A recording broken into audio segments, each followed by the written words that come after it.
هنا صوت المنتدى. صوت المنتدى بث إذاعي يأتيكم يومي الأربعاء والسبت من كل أسبوع، وفي الأوقات من 8 إلى 9 مساء أيام الأربعاء، ومن 9 إلى 10 مساء أيام السبت بتوقيت إريتريا. صوت المنتدى على الموجة القصيرة 15245 كيلو هرتز أو 19 متر باند. صوت المنتدى على مدى 24 ساعة في القمر الصناعي النايلسات ب8 درجات غربا، وعلى تردد 11678 للاستقطاب الرأسي. صوت المنتدى علم مستقل وحوار وطني بناء. صوت المنتدى.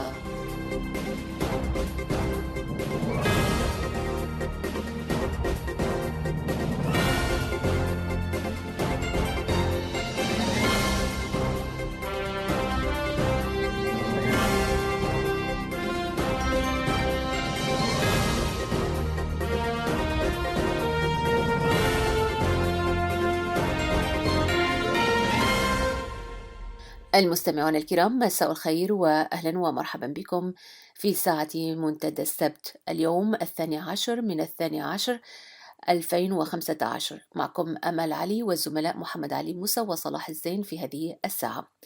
أعزائي المستمعين، نبدأ هذه الساعة بتعليق للزميل محمد علي موسى وبعنوان المقاومة الفكرية وبوصلتها. بعد ذلك نستمع إلى حوار كنت قد أجريته مع الأستاذ صالح قاضي جوهر، وتحدثنا فيه عن مخرجات ملتقى نيروبي التشاوري الذي عقد الشهر الماضي في نيروبي ما بين 27 و 29 من نوفمبر، وكذلك تناولنا عموم الأوضاع في الساحة المعارضة. نتمنى أن تبقوا معنا وأهلا بكم.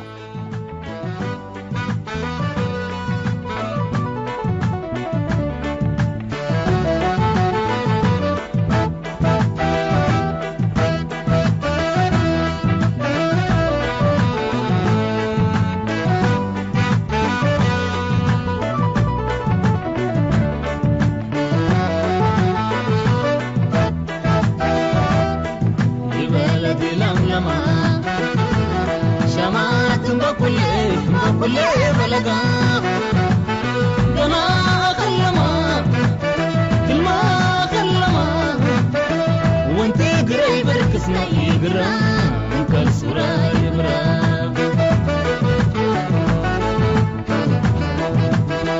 يبلدي لملما شمعت بكل بلقى دنا أخلما كل ما قريب ركسنا يقرا وكل صورة يبرا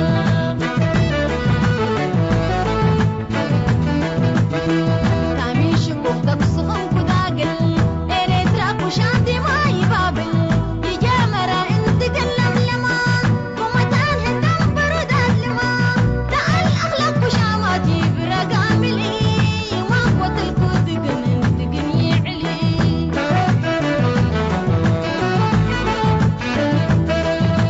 اشتغلت لقن كل والدايتا ووارد عدال قناي بهرب ومتان سقروق من رحلتك وانت نسم قلوب سيراكم بغتختك كنت الروح إرترا حمرك سقين بسموي برروق وفراق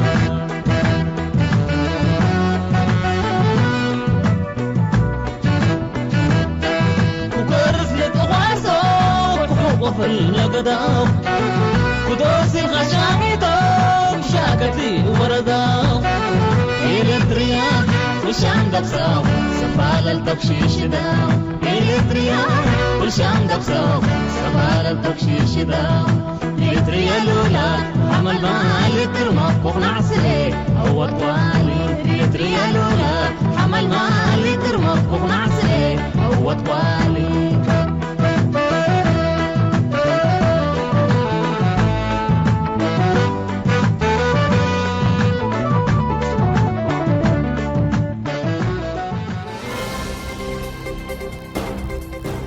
صوت المنتدى.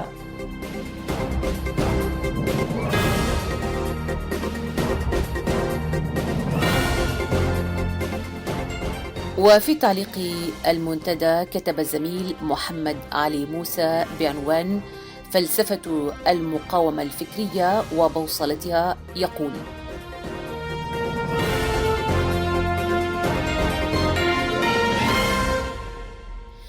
إن أي مقاومة لا تمتلك فلسفة فكرية خاصة بها تصبح كالسفينة التي فقدت قائدها وبوصلتها تتقاذفها الأمواج.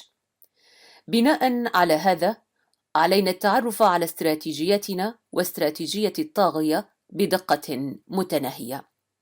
وهنا بادئ ذي بدء، تستلزم المسألة الإقرار بأن الصراع في إريتريا الحالية هو بين معسكرين أساسيين: معسكر الزمرة الاستبدادية من جهة، ومعسكر بناء دولة مدنية ديمقراطية من جهة أخرى. والدعوة إلى هكذا اصطفاف ليست بدعة، بل هي من بديهيات الأمور، فكل تجارب الشعوب التليدة والحديثة تشير إلى هكذا اصطفاف بهدف إسقاط الأنظمة الاستبدادية. وبالالتفات إلى واقعنا نجد أن بعض قوى المقاومة تدخل ساحة المقاومة في أجندات ليست من أولويات المرحلة، كالاستقرار في الماضي وبعض إفرازات الحاضر بصورة انتقائية سالبة تعمق جراحات أنتجتها بالأساس سياسات الدكتاتورية. كذلك الحديث بصورة معطلة عن مرحلة ما بعد سقوط الاستبداد دون مراعاة أهمية إيجاد خطاب يراعي ويجمع مصالح قطاع واسع من الشعب عبر تبديد المخاوف عن البديل. إن التعاطي الجامد مع المتغيرات يباعد بين قوى التغيير الديمقراطي ويوسع فجوة عدم الثقة بينها ويعيق فعاليتها، وكل ذلك بالتأكيد لا يخدم أولويات المقاومة الإريترية ويصب مباشرة في إطالة عمر النظام الظالم الجاثم على صدر شعبنا. إن تباين الآراء وتعددها شيء طبيعي يمكن تفهمه على أساس تنوع المرجعيات الفكرية والثقافية والتجارب والقيم والتباين النسبي للمصالح، بل أن إحدى أهم غايات نضالنا هي من أجل بناء أرضية تؤمن التعدد السياسي. لهذا المتوخى ليس التوحد التنظيمي، بل إيجاد توافق على أولوية واستحقاق الظرف التاريخي والمتمثل في تقديم أهمية إسقاط النظام المغتصب لإرادة الشعب واستبداله بنظام تديره الإرادة الشعبية. يترقب الشعب الإريتري بشغف القابض على الجمر أن يرى ويلمس حراكا حقيقيا من قواه الداخلية والخارجية يزيل عنه الكابوس الجاثم على صدره، ويحقق حلم الانقضاض على العصابة التي انتهكت حقوقه وأذاقته الذل والهوان. وهذا لا يتحقق إلا برص قدرات المقاومة حول هدف أساسي وقضية مركزية واحدة تنال الأولوية دون سواها من المكاسب الحزبية والهوياتية والمناطقية والطبقية والفئوية وصراع الأجيال وتباين الخلفيات كالقديم والجديد وشعبية وجبهة وغيرها، على أن تضع قوى المقاومة خارطة طريق دون إقصاء أي طرف لحجمه أو معتقده أو فكره، طالما عبر عن معاداته لعصابة الاستبداد في إريتريا. وهنا المطلوب تغيير نظام الاستبداد مفهوما وهيكلا وأفرادا وليس الطاغية وحسب، ثم تفعل خريطة العمل على أرض الواقع سعيا لتحقيق هدف المقاومة الأساسي، ألا وهو تفكيك النظام الدكتاتوري من جذوره ومعالجة الآثار السالبة الناجمة عن سياساته الظالمة. إن الديمقراطية التي نسعى لسيادتها تقوم على مبادئ متفق عليها، وأهم مبدأ فيها هو مشاركة الجميع في العملية السياسية وقبول الآخر المختلف، وهذا لا ينبغي أن يوقعنا في خلق صورة مشوهة لهذه القيم الفكرية والأخلاقية عبر أخذ الحوار إلى مدارك سحقة توحي للشعب بأن الديمقراطية خطر على الوحدة الوطنية، إذ ليس بخاف على أحد محاولة العصابة الحاكمة الساعي إلى دمغ الديمقراطية بمفهوم مشوه لتبرير تنصلها منها، إذ تصفها بالمعيقة والفوضوية وخطر على الوحدة الوطنية، رغم أن التشرذم الماثل أمامنا قائم على خلفية غياب الديمقراطية. إن أولى المهام التي لا تحتمل التأجيل هي ضرورة خلق تباين واضح بين ديمقراطي وغير ديمقراطي، والتركيز على الاستقطاب على هذا الأساس، وأن ينال أولوية قصوى، والنأي عن فخ الاستقطابات من نوع علماني وغير علماني، أو على أساس هوياتي، ثقافي، مكاني، عرقي، ديني. لا غضاضة من تعدد المنظمات والتكوينات المطلبية، فهي الأساس لأحزاب الغد. لكن ما ينبغي أن نركز عليه ضمن برنامج الأولويات هو الاتفاق على المبادئ العامة للديمقراطية، والعمل وفقا لأركانها الأساسية، ميثاق عمل نهتدي به كخارطة طريق لإسقاط النظام الديكتاتوري، ووضع أسس لمرحلة انتقالية يشارك فيها الجميع. لهذا المطروح هو وحدة الهدف والانقياد به، وليست وحدة الأطر التنظيمية والمكونات المطلبية. أما غير ذلك يعني طرح أجندات ما بعد سقوط النظام قبل أوانها، وانشغال قوى المقاومة بصراعات تلك المرحلة، ودخولها في حروب كلامية تلهيها عن مجابهة الطغمة الظالمة. وقطعا على السلطة الانتقالية التي تعقب نظام الاستبداد معالجة قضايا هامة وغير هامشية، مثل قضايا اللاجئين والأرض والمظالم، وإطلاق سراح المعتقلين السياسيين كافة، وتقديم كل من ارتكب جرما بحق الشعب الإريتري إلى محاكم عادلة. وكذلك العمل على معالجة الاختلالات التي نجمت عن سياسة فرق تسد للاستبداد، وضمان القرار الإريتري المستقل بما يحقق مصلحة الشعب الإريتري كافة، وصياغة دستور يراعي الثقافة الوطنية والمعتقدات.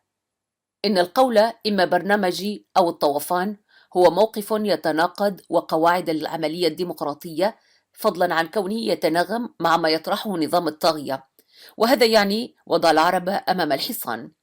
إن حق المشاركة يجب أن يصان لكل إريتري في الحاضر والمستقبل، وأن يهيئ كل مواطن نفسه للدفاع عن حقوقه بالوعي والفعالية، كما يحق لكل جهة أن تطرح رؤيتها على عامة الشعب الإريتري وفقا للقواعد الديمقراطية. نحن الآن في نهاية مرحلة أفلست فيها نظرية الاستبداد، وعلى أعتاب مرحلة مخاض ديمقراطي كبير.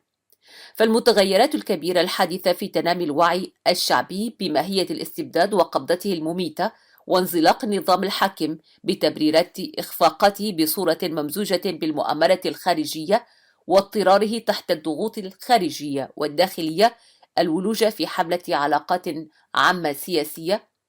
ومع هذا ورغم هذه المتغيرات الإيجابية المبشرة باقتراب مستقبل انعتاق شعبنا من العبودية، إلا أنه يجب التأكيد هنا على مفهوم غاية في الأهمية، ألا وهو إذ لم يتمكن الشعب الإريتري وقوى المقاومة من استثمار هذه المتغيرات الإيجابية في الوقت المناسب وبالصورة المثلى، هناك متغيرات تتبلور في الأفق المحيط بالمنطقة، يتمثل في دعم الاستبداد مقابل تنامي الاستبداد الديني الأعمى.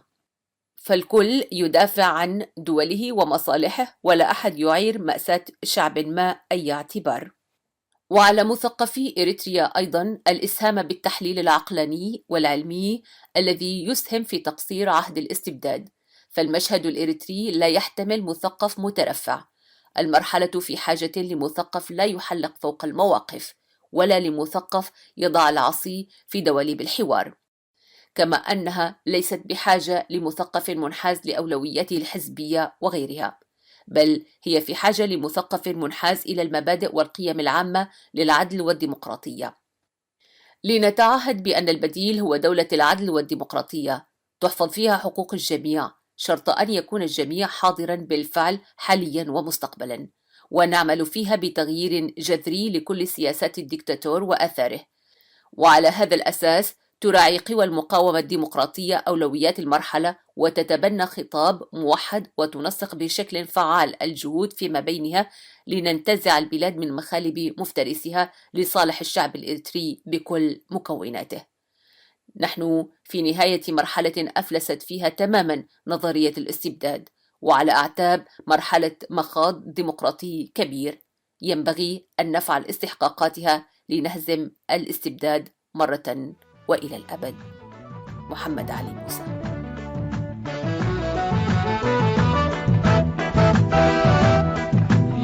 بلدي لملمة شمعت بكل بلدا جنا خلما تلما خلما وانت قريب ركسنا يبرا كسورة يبرا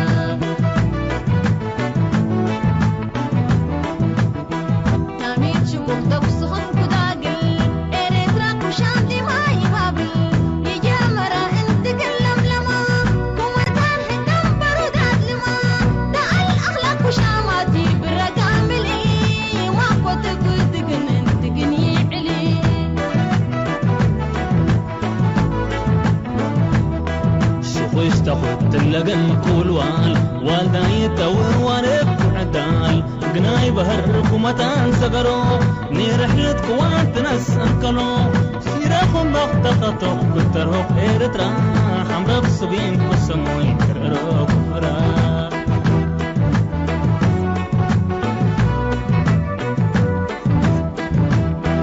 وكرزلك وغازو كحوق باللقداو ودوس الخشامي دو شاكتي وردا إلكتريان كل شام دقصو سفال التبشيش داو إلكتريان كل شام دقصو سفال التبشيش داو إلكتريا لولا حمل ما لكرمه وغمع سهي هو طوالي إلكتريا لولا حمل ما لكرمه وغمع سهي هو طوالي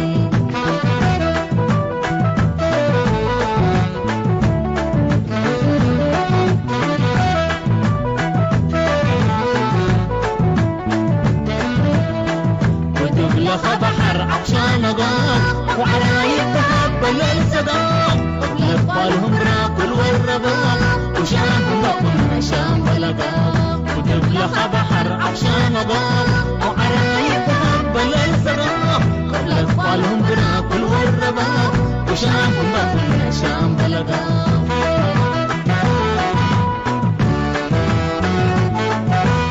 لا لا لا لا لا لا لا لنا لالي مثري لولا كشام درستنا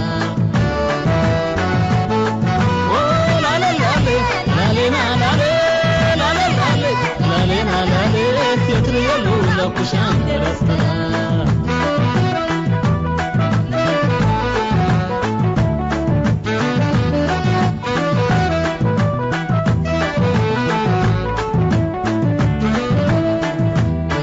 بحر عشان ضاق وحرايب تهبل الصداق قبل أطفالهم براكل والرباق وشام بكل شام بلقاق وتبلخ بحر عشان ضاق وحرايب تهبل الصداق قبل أطفالهم براكل والرباق وشام بكل شام بلقاق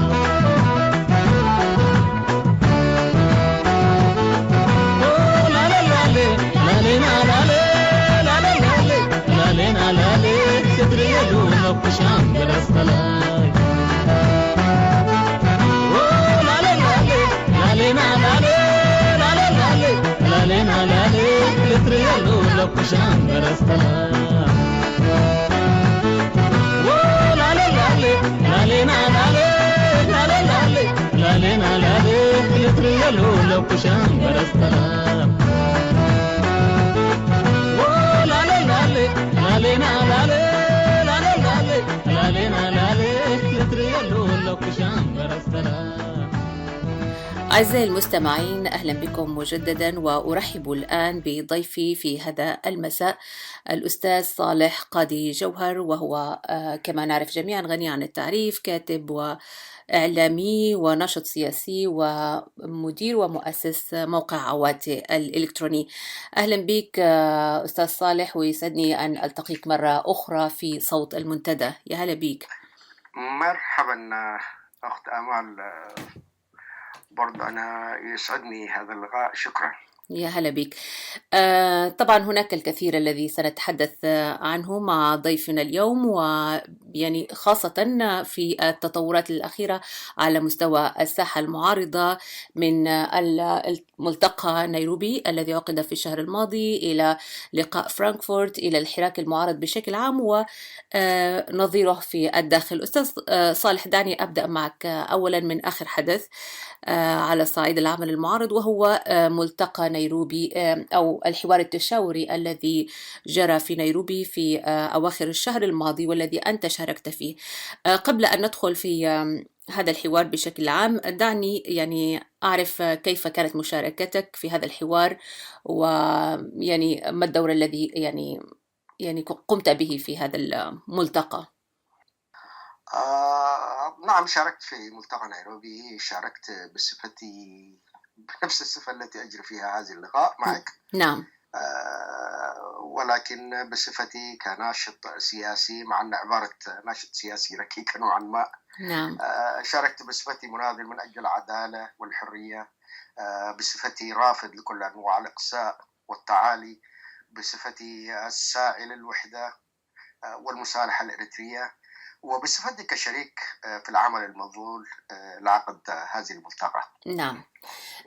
نحن تابعنا جميعا مخرجات هذا الملتقى، والذي يعني أشار إليه الكثيرون أنه كان نقطة مهمة ولقاء مهم جدا. في البداية يعني برأيك أنت، ما أهمية هذا الملتقى في ظل الأوضاع الحالية التي تمر بها يعني الساحة السياسية عموما؟ والله الأهمية تقع في محاولة فتح باب للسير إلى الإمام بمشروع المجلس الذي هو شبه مجمد منذ أكثر من سنة. نعم. لأسباب كثيرة. ثم أهمية أخرى، وهي فكرة توسيع عضوية المجلس بمن يريد أن ينضوي تحتها. وأهمية أيضا تقع في جمع كفاءات تحت سقف واحد، الخبرة النضالية لجميع من كان في غرفة الاجتماع تتعدى ما مجموعها أكثر من 1000 سنة تقريبا. مثلا المناضل حسين خليفة ربط حزام النضال منذ عام 65. نعم. ذلك 50 سنة من النضال. وقيس على ذلك كل الحضور اللي كان هناك، يعني لهم خبرة طويلة في النضال. فتلك كفاءات يعني لا يستهان بها. بالتأكيد. يعني أيضا لاحظنا أن هذا الملتقى جمع تنظيمات عدة، رغم أن المدعوين إليه كان أكثر من عدد التنظيمات أو المنظمات التي شاركت فعليا فيه. يعني كما نعرف دعي أكثر من 19 تنظيما ومنظمة مدنية، ولكن تم المشاركة الفعلية من قبل 11 فقط. يعني برأيك المنظم لهذا الملتقى عموما، يعني ما هي أهم العوامل التي ساعدت على يعني جمع كل هذه التيارات السياسية ولأول مرة وبشكل يعني أثار جدل كثير على مستوى الساحة اليوم؟ ما هي العوامل التي ساعدت على الالتقاء؟ والله الجمود طبعا كان له عامل رئيسي، لأنه منذ سنة تقريبا الحراك السياسي في معسكر المعارضة شبه مجمد لأسباب كثيرة، يعني أسباب كثيرة جدا. فبالتالي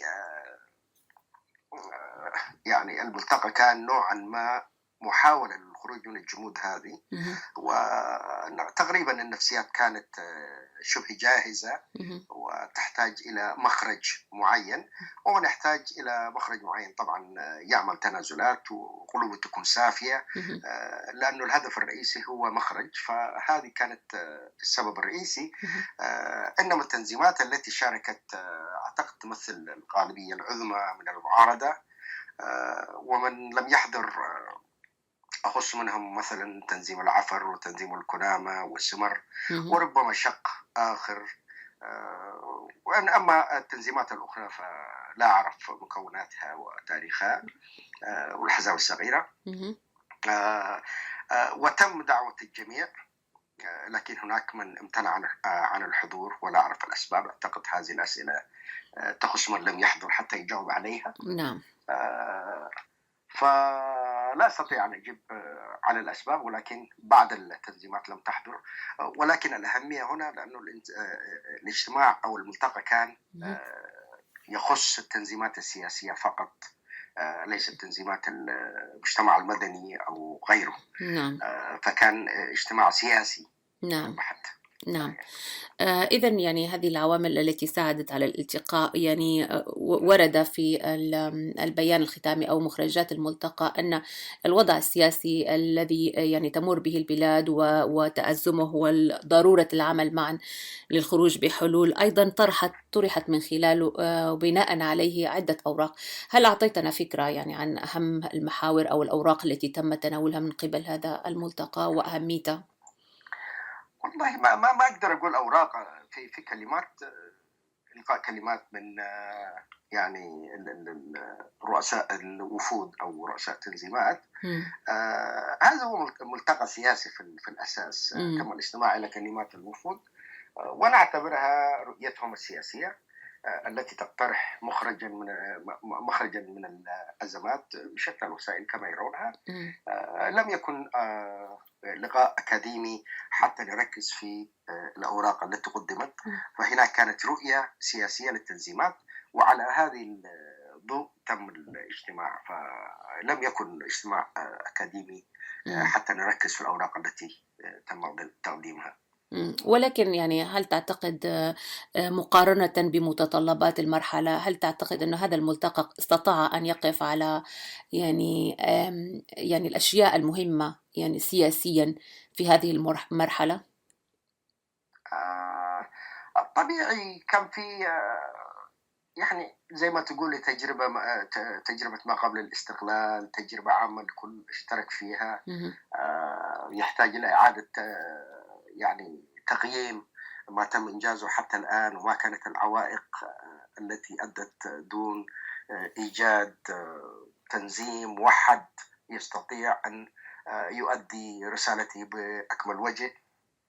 فهذه كلها عوائق يعني تعطل عمل المعارضة. نعم. فتم تناول هذه، وأنا أعتبر المخرجات الرئيسية لو سميناها كذلك أو تكوين لجنة أو فريق عمل تتكون من 6 أفراد هي على قيد التشكيل أو ربما شكلت في الأيام الأخيرة. فهذه طبعا سوف تدرس الأوضاع وتقترح كيفية انضواء التنظيمات تحت مظلة المجلس أو بتعديل طفيف، لأنه مثلا أوراق التنظيم أوراق المجلس حضرت في سنة 2011، وبعد سنة 2011 طبعا تم أشياء كثيرة في معطيات جديدة، تغييرات جديدة في المنطقة، ولم تتناولها لأنها هي حديثة. فلذلك أتوقع أن كل العمل سيجري بعد دراسات وتداول بين أفراد فريق العمل هذا. فهذا هو أهم مخرج من الاجتماع. نعم.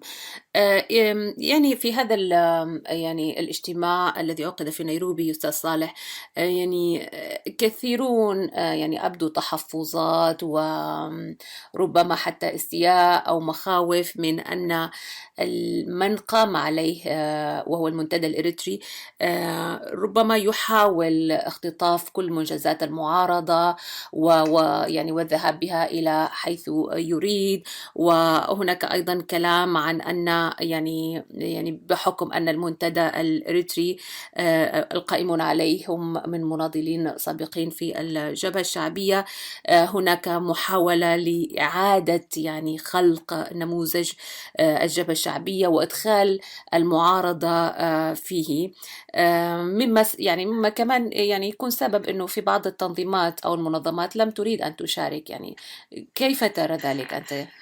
والله كما قلت طبعا تجربة ما قبل الاستقلال تجربة عامة الكل اشترك فيها، كل التنظيمات اشتركت فيها. تمام. إعادة تجربة ما قبل عام 91 هي كارثة أيا كان مصدرها، يعني سواء كان أعضاء الشعبية أو أعضاء الجبهة، ولا أعتقد هناك من يريد إعادة تلك التجربة لمواجهة النظام في إريتريا في الوقت الحالي. لكن هناك إشارات من بعض الشخصيات يريدون إصلاح النظام الحالي بالبناء على العلاقات الشخصية القديمة مثلا، وهذا طبعا مرفوض. أعتقد أن هذا النظام لابد أن يتم تفكيكه أو تفكيك أجزائه ورميه بعيدا. ولو في حشيشة الهدف لابد أن يتم اقتلاعها من جذورها. تجربة 25 سنة اللي فاتت ستظل كابوس يطارد ال20 سنة الطويلة. فعلى هذه إعادة تجربة ما قبل التحرير ده مفروغ منه، لأنه انتهى، ده عصر وعهد وتجربة انتهت يعني، فما لها داعي. لكن موضوع التجربة 25 اللي فاتت هذه طبعا الكل مقيمها والكل تكوت من نارها. فهذه حقبة تختلف عن حقبة مرحلة معارك التحرير أو النضال التحرري.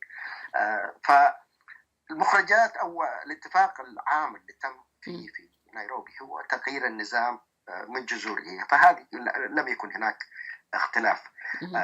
وبعدين في شيء عيب أنا أشوفه، إنه مثلا في المعارضة أو في الاجتماع كان 11 تنظيمات، وهذه مواقفها معروف، مواقفها من التنظيمات من النظام معروفة يعني. فكيف الواحد يشكك ب11 تنظيم كونه إنه يحول مبادئه أو يتم يعني ما أدري كيف أقول هذا يعني قشه إلى لبس عباءة ليست عباءته من جانب تنظيم جديد واحد. فهذه عدم الثقة في النفس أعتقدها، وعدم الثقة بالقيادات التي تم انتخابهم ويقودون تنظيمات من سنين طويلة. فأعتقد أنه لازم يكون ما نشكك في مواقف الآخرين، لأنه بطريقة أو بأخرى هذه التهمة بترجع إلى التنظيمات لأنهم هم ضعفاء وسوف يركعون أو يعني كلام زي ده. أعتقد أولا مش منطقي، وكلام الإصلاح والكلام ده ما في منه يعني. إنه الواحد لازم يتأكد من الكلام ده، إنه نعم ما أدري كيف أفسر. نعم وصلت الفكرة. نعم بالتأكيد. يعني برأيك إنه هذه المخاوف ليست منطقية عموما، بحكم أن يعني الناس موجودة في العمل السياسي منذ سنوات طويلة وتعرف أجنداتها. طيب يعني أنت قلت قبل قليل أنه يعني فكرة الإصلاح تقريبا مرفوضة ويجب يعني اقتلاع النظام وتفكيكه، لكن الواقع يا أستاذ صالح يقول أنه أيضا النظام يعني لو كان يفكك كان فكك من زمن يعني، وهو ما زال موجود وهو ما زال يعني يقاوم بشدة. اليوم كنت أقرأ أن الاتحاد الأوروبي صادق على يعني فند أو مبلغ مالي ضخم جدا، يعني 200 مليون وإلى آخره. إذن يعني ولوبيات النظام تعمل بشكل فعال. هل تعتقد أن المعارضة اليوم بناء على مخرجات ملتقى نيروبي هل هي بحجم هذا التحدي؟ هل تستطيع فعلا أن تفكك هذا النظام، أم أن مشروع الإصلاح أيضا وارد في مرحلة من المراحل، خصوصا أن العالم اليوم أصبح يعني والسياسات الدولية أصبحت ترفض فكرة يعني الاقتلاع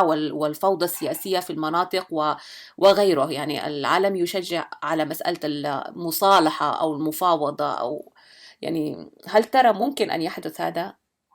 لا أرى هذا، وما يختلف هذه من السبب. مثلا عندما كانت الدول مختلفة تدعم النظام، فهي الحق لا يصح إلا صحيح في النهاية. ونحن أصحاب مبادئ والناضل من أجل المبادئ هذه. فهذا السجان والسجين يعني ما في حوار بين السجان والسجين، يعني هذه حقيقة معروفة. فمهما 200 مليون ولا 100 مليون وكثير من الملايين دخلت للنظام، لكن هنا لازم أركز على حاجة واحدة. أما نقول اقتلاع النظام مثلا، اقتلاع النظام ما يعني اقتلاع النظام، لأنه مفهوم لا يوجد مفهوم موحد لدى الإريتريين في هذه الناحية. فمثلا فإذا جئنا إلى الجيش، هل الجيش هو ميليشيا تابع للنظام أم هو جيش إريتري؟ أنا أرى أنه هذا النظام في رأسه مجموعة تسخره لمصالح الجبهة الشعبية، ولكن في الأصل هو ده يعني جيش إريتري، نعم فلا بد من إعادة تأهيله ويعني إزالة الهيكل، يعني رأس الهيكل نعم في الدفاع. مثلا البنوك، هل البنوك تعود للجبهة الشعبية؟ نعم هل ندمرها يعني لأنه هذه هي تابعة للجبهة الشعبية؟ لا، الجبهة الشعبية متسلطة، نظام مش أكثر من 200 ولا 250 شخص، كلهم رجال على فكرة. هذول هم اللي يتم إزالتهم من النظام، وبحيث أن كل ممتلكات الجبهة الشعبية التي اكتسبتها من الشعب أو من الوطن وحازت عليها، هذه كلها تعود للوطن، تعود للحكومة الإريترية العادلة. نعم فبالتالي اقتلاع النظام ما يعني انه قتل او تشريد كل من كان في الوطن، لأن الوطن فيه 3 مليون ولا 4 مليون. نعم نحن جزء منهم، نعم ونحن قاعدين ننادل على اساس نحررهم، مش عشان نبيدهم يعني. نعم فهذه برضو لازم الفكر ده يكون موجود. بس نحن قاعدين نجير كل شيء في إريتريا لصالح الجبهة الشعبية، وبطريقة غير مباشرة قاعدين ندعم الجبهة الشعبية. الجبهة نعم الشعبية أنا بالنسبة لي لا تمتلك شيء، كل ما في إيدها ملك للشعب الإريتري، نعم ملك للوطن. نعم فلو رأينا بهذه الطريقة ما هو إزالة النظام؟ إزالة النظام والسوفت وير يعني مثلا، والهاردوير تبعنا يعني. يعني أنت تقصد التفريق أو التمييز بين النظام وهو الطغمة الحاكمة، يعني سياسة فرقي ومن يعني يتبعه، وبين الحكومة يعني الإريترية أو الشكل المؤسسي الموجود الذي هو عبارة عن كوادر وموظفين لا تقريبا، لكن لا توجد حكومة في إريتريا بالنسبة لي. توجد الجبهة الشعبية شكلت حكومة تتبعها. تمام. فهذه كلها يعني جزء واحد، الحكومة والجبهة الشعبية هو جزء واحد حاليا. فيتم إزالة الحكومة وإزالة الجبهة الشعبية. تمام. هذه هم العلة في إريتريا حاليا. إنما الممتلكات ممتلكات إريتريا، والشعب الموجود شعب إريتري. نحن قاعدين ننادل على أساس نخلص من المآسي اللي هو فيه. بالتأكيد. يعني سنعود إلى هذا الموضوع ربما في مناسبات أخرى، ولكن يعني سريعا في هذه النقطة بالتحديد، يعني هل لك أن تعطيني تصور عام على يعني كيف يعني يمكن اقتلاع هذا النظام من جذوره؟ مثلا يعني الآليات الممكنة بناء على المرحلة الموجودة حاليا، وبناء على ما حدث في نيروبي برأيك يعني؟ شوفي، هي يعني ملتقى نيروبي ما مفروض نشوفه كأنه شيء جديد أو شيء خاص، هو استمرارية للاجتماعات، تداولات، مناقشات اللي تتم في ميدان المعارضة ومعسكر المعارضة. نعم. فهذه هو جزء، ليس جزء خاص أو جزء نراه يعني باختلاف عن ما كان يدور في السنين السابقة. هو استمرارية. فهذه نقطة أو ستيشن أو منطقة من المناطق التي مرينا عليها في هذا النضال. فما ندخله أكثر من حجمه وما برضو نستهين به. فهذا هو محطة من محطات النضال. فربما يعني نحكم عليه بالنتائج، لأن الاجتماعات ما أكثرها يعني. نعم. نجتمع كل 6 شهور، كل 5 شهور في اجتماع كبير. نعم. بيحصل عليه زوبعة، لكن نحكم على الاجتماع بما يترتب بعد الاجتماع. الاجتماع في حد ذاته ما له معنى. هو نعم هو بداية، يعني نستطيع أن نقول هو بداية يعني لم الشمل كما يقال. ولكن أنا يعني نقطتي كانت أنه يعني كيف ترى يعني أنه يعني بناء على ما تمتلكه المعارضة اليوم من فهم للواقع الإريتري الموجود في الداخل، يعني ما هي يعني الطرق التي يمكن بها إزالة النظام؟ يمكن أن نعود إليه في وقت آخر، لكن عموما بشكل سريع. بقدر أقول لك باختصار، لأنه الرؤية هذه كيفية اقتلاع النظام، كيفية جمع الأطياف السياسية الإريترية، هذه أعتقد واضحة في هيكل أو في مبادئ المجلس. ولكن عطل لم يعمل. إنما المبادئ هذه موجودة، وهذه المبادئ هذه ملك للإريتريين، لأنه تم ترسيخها وتأسيسها بمجهودات إريتريا، بعواطف إريتريا، بعرق إريتريا. نعم. ملك للإريتريين جميعا. نعم. يعني لا ما نحتاج انه نخترع حاجات جديده، كل ما نجتمع نطلع بحاجه جديده. وهذا كان التفكير في ملتقى نيروبي. نعم اي حاجه بنيناه فيما قبل نبني عليه، ما نعم نروح ندمر ونبدا شيء جديد. نعم فانا اشوف ملتقى نيروبي هو البناء فيما تم تحقيقه حتى الان، اللي هو المعارضه تمتلك هيكل اسمه المجلس، ونحن نبني على المجلس، والمجلس كان في طريق مسدود، فكيفية الخروج من المأزق والسير إلى الإمام. فهذه المبادئ اللي أنا أفهمها يعني. نعم نعم. إذن دعنا ننتقل من نيروبي، نعود قليلا إلى الوراء. وكان هناك يعني اجتماع في مدينة فرانكفورت أيضا في شهر نوفمبر الماضي برعاية ألمانية، وطرحت فيه مواضيع كثيرة، ويعني أيضا يعني خرج بالكثير من جدل مثير يعني للمشاكل بصراحة على مستوى الساحة المعارضة. يعني تقييمك لفرانكفورت بشكل عام؟ والله تقييمي أنا كل اجتماع بتكلم في تقييمه في الاجتماع وتجي المشكلة. كل اجتماع ما في صالح ينجى منها. يعني ضرورات العمل العام.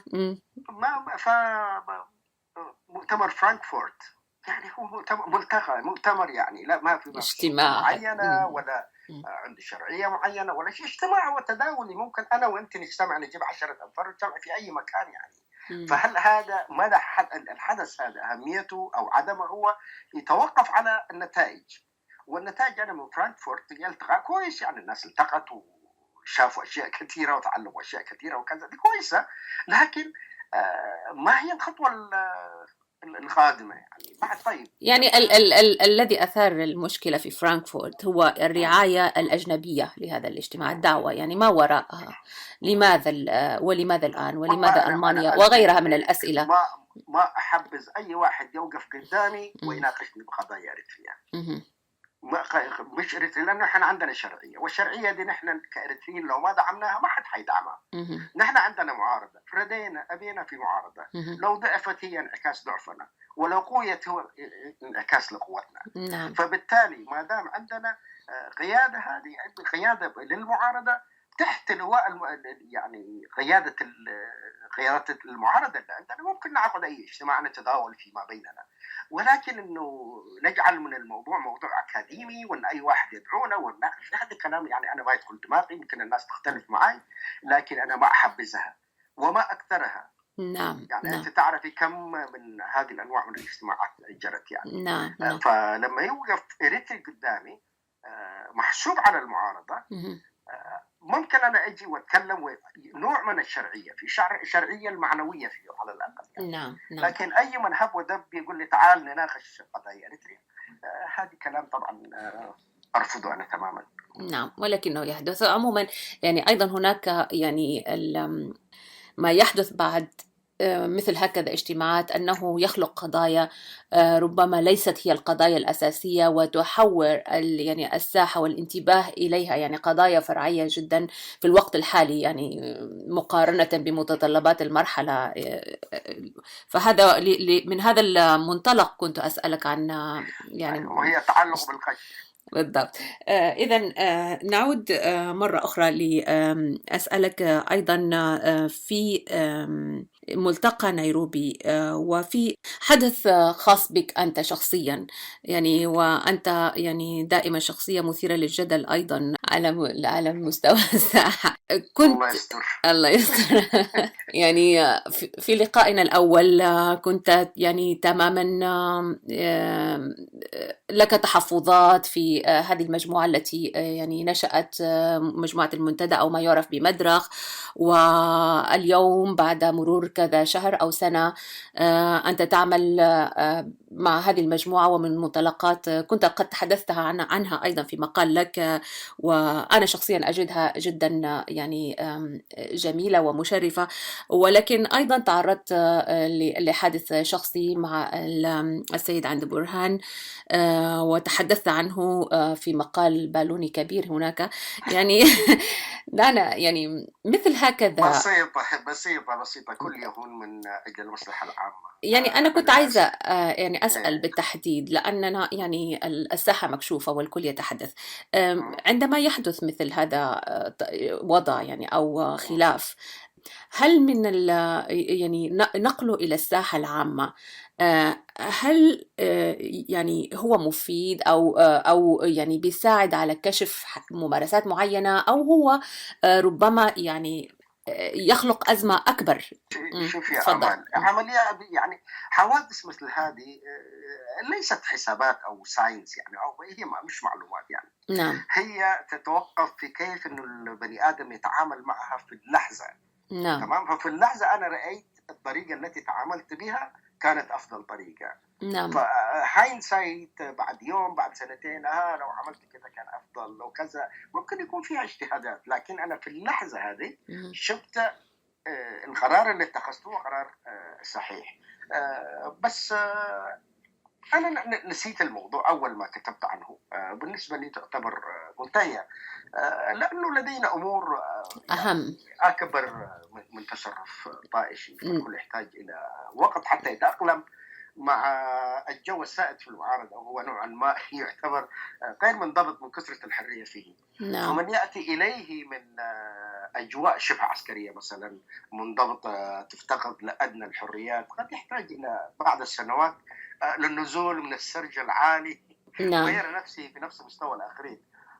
فهذه هي تبعات الخلفية وتحل مرحليا. أعتقد على العموم أنني نسيتها وليس لدي نعم مكان في قلبي أشغله بالضغينة والثأر. أعتبر نفسي نسيت الموضوع مباشرة بعد ما سرحت عنه في عمل خاص. وكما يختتمون في الاستجوابات: هل لديك أقوال أخرى؟ ليس لدي أقوال أخرى، وليس لدي أقوال أخرى في هذا الموضوع يعني. نعم أنا يعني لم يكن مجال من تجاوز هذا الحادث لكونك أنت تحدثت عنه في يعني في أشهر ربما يعني ويب سايت وهي عواتي، ولذلك لا يمكن أن نتجاوزه قبل أن نتحدث عنه ولو قليلا، وأشكرك يعني على الحديث عنه بهذا الشكل. إذن في ختام حديثنا عن ملتقى نيروبي وهو الذي صنع الحدث في الفترة الماضية، أستاذ صالح قادي، يعني أود أن يعني أتحدث معك أيضا عن موضوع مهم، وهو مشاركة المرأة وقطاعات الشباب في مثل هكذا ملتقيات، والتي هي لفتت نظر الكثيرين يعني رغم أنه كان هناك بعض التمثيل. يعني برأيك هل هذا قصور أم أنه نوع من العادة التي نتداركها لاحقا، هذا الغياب لقطاعات مهمة جدا في العمل المعارض، أم أنها ليست موجودة يعني بشكل فعال برأيك؟ هي موجودة، يعني مثلا عزوف المرأة من ساحة النضال أو عدم وجودها بالكثرة المطلوبة، هذه طبعا قصور مجتمعية وليست في المعارضة. لأنه لو الأمور اختلت حتنعكس في أي نشاط نقوم به. فهذه هي يعني أساسية هيكلية يعني في المجتمع، في حالاته، في ثقافاته، في كيفية التعامل مع حقوق المرأة وكيف تنشأة الشبيبة. وهذه أمور أعتقد مختلة يعني في الوطن ذاته، مختلة في ثقافاتنا المختلفة، فسوف لن تحل جذريا كما نريدها حتى الخلل المجتمعي يحل. نعم. فهذه كلها ترقيعات، أشياء بسيطة بنعملها. ولكن يعني ما أعتقد في مشكلة في تذكير بالنقص أو الخلل هذا يعني. نعم بالتأكيد. عموما يعني أشكر لك أستاذ صالح قادي حضورك معي اليوم للحديث عن هذا الحدث، وبالتأكيد سنلتقي في حوارات أخرى مستقبلا. شكرا لك. إن شاء الله يعني، بس أتمنى أن يكون اجتماعنا أو القادم يكون في بلدنا، مش إن شاء الله. في كامبالا وفي الخرطوم وفي فرانكفورت، يعني سياحة صارت يعني.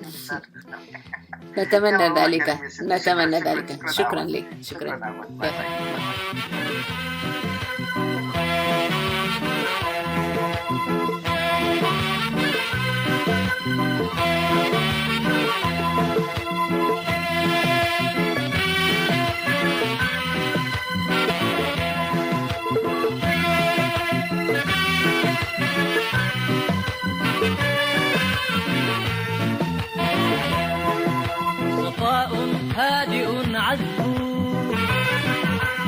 ووجه ضاحك طرب ونور الوجنتين به إذا ابتسمت له صخب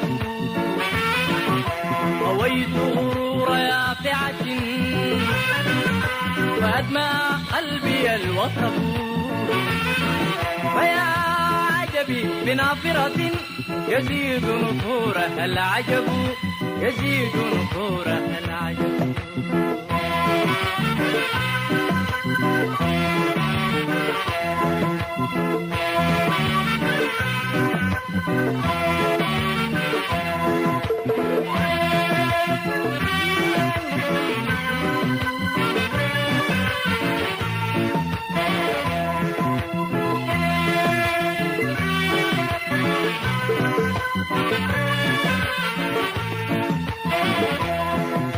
تمكن حبها قلبي فكيف يزيله طب تمكن حبها قلبي فكيف يزيله طب صفاء أنت في نفسي وفاء زاده حب صفاء أنت في نفسي وفاء زاده حب صفاء أنت في نفسي وفاء زاده حب كبنت الراح صافية كيانع فرعة العنب كيانع فرعة العنب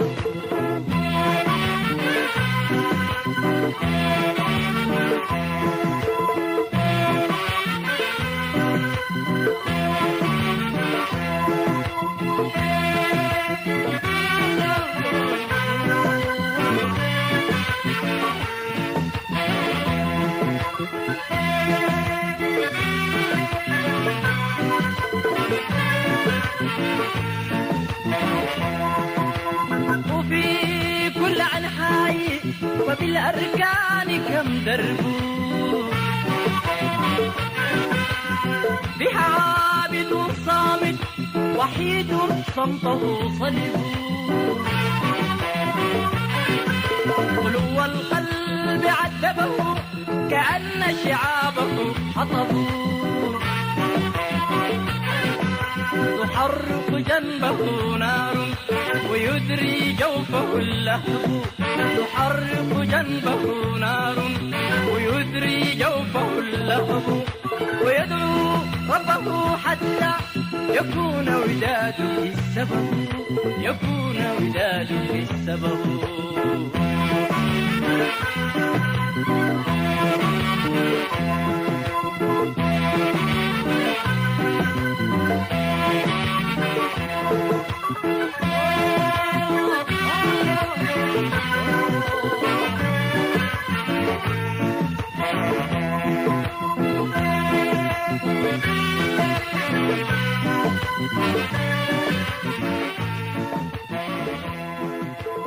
وفي كل عنحاء وبالأركان كم درب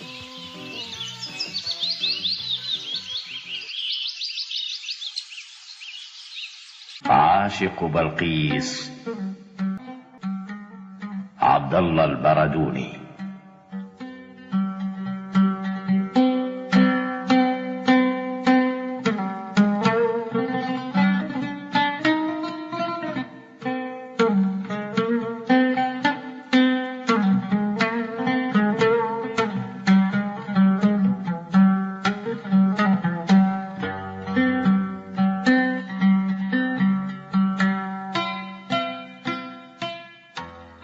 القصيدة بعنوان غير ما في القلوب. أقول ماذا يا ضحى يا غروب، في القلب شوق غير ما في القلوب، في القلب غير البغض غير الهوى، فكيف أحكي يا ضجيج الدروب، ويا ثيابا ماشيات على مشاجب تفتر فيها الندوب، ويا رصيفا يحفر الصبر في لوحيه تاريخ الأسى والشحوب، ويا قصورا يرتديها الخنا وترتدي وجه النبي الكذوب. ويا جذوعا ويا قصورا يرتديها الخنا وترتدي وجه النبي الكذوب. ويا جذوعا لا ينادي بها إلا ثقوب طالبات ثقوب. أقول ماذا؟ ويا باعة التجميل يا باعة التجميل هذه الحلى تهدي إلى ما تحتها من عيوب. أقول ماذا؟ يا نسيم الصبا أقول ماذا؟ يا رياح الجنوب. الحرف يحسو قيئه في فمي والصمت أقسى من حساب الذنوب. وهذه الأحلام تضوي كما تراوغ الأعمى عجوز لعوب. فعلميني الحرقة يا كهربا أو علميني يا رياح الهبوب، أو مدني يا برد أفقا سوى هذا وبحرا غير ذاك الغضوب، أو حاولي يا سحب أن تطفئي قلبي عسى عن قلبه أن يتوب. من أغسق الأيام يا ريح؟ هل تدري الثريا أي مسرا تجوب؟ كل المدى أيد ذبابية صفائح مكسوة بالقطوب، حوائط تغدو وتسري كما تأتي على ريح الجفاف السهوب، وقبرات حوم تجتدي سنابلا يحوين غير الحبوب. يا كل من جار تناسى الطوى لا تزعج القحط الأكول الشروب. تقول ماذا؟ عل قلب الثرى أضمى إلى غير السحاب السكوب. هل في الربا يا شمس غير الربا؟ هل للكوى معنى خبيء الجيوب؟ والسفح هل فيه سواه؟ وهل في الورد غير اللون غير الطيوب؟ والشمس هل في طيها غيرها فترحل الأولى وأخرى تؤوب؟ والشمس هل في طيها غيرها فترحل الأولى وأخرى تؤوب؟ يا شمس هل يدري الدجى والضحى من علم المنشود فن الهروب؟ كل له مأساته لا أرى فرقا ولكن المآسي ضروب. هل يسمع الإسفلت أوجاعه أو هل يرى سر الزحام الدؤوب؟ وهل يحس المرسيدس الذي يزجي لأضنى اللحم أقوى النيوب؟ هل للمواني أمنيات ترى تلك الوجوه الباديات اللغوب؟ هل تنتوي الشطآن تسعى إلى مراكب العانين وقت الركوب؟ لكل طاف باطن راسب سيرسب الطافي ويطفو الرسوب. يا كل آت ما أتى مرة خذني وأربعني جديد الوثوب، واختر طريقا ما رآه الذي عن كل مدعو وداع ينوب. في القلب شيء ما له سابق وفيه أخفى من نوايا الغيوب، فيه أمان غير كل المنى، فيه شعوب غير هذه الشعوب. لم لا يذوب القلب من ما به كم ذاب، لكن فيه ما لا يذوب. رصاصة تعنى بإسكاته ما أسكتت ما فيه، حتى الحروب يهتز للنيران تجتاحه مرددا كل كريم طروب.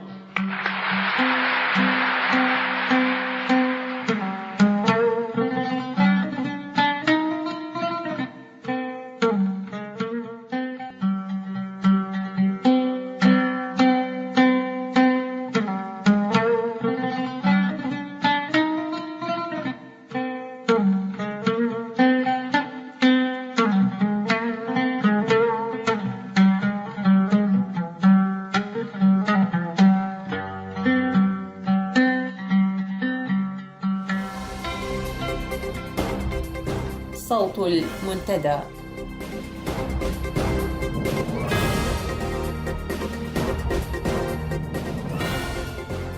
وإلى هنا نأتي إلى ختام هذه الساعة. أعزائي المستمعين، سنلتقيكم الأسبوع القادم.